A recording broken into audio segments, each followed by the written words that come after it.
Hi, I'm your Rambabu from sharEvery, a free global platform of English.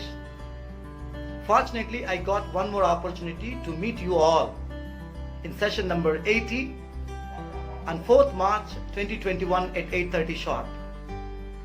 So there we are going to discuss about dictionary and what is dictionary and why is dictionary and how many kinds of dictionaries we have in the market.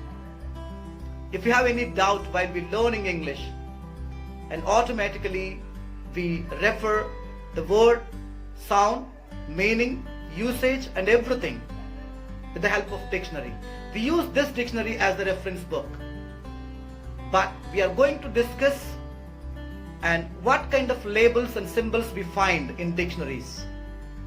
And the most important thing is how to use the dictionary properly to build our vocabulary. So, I wish to see you all on March 4th at 8:30 sharp. So don't forget to join. Thank you.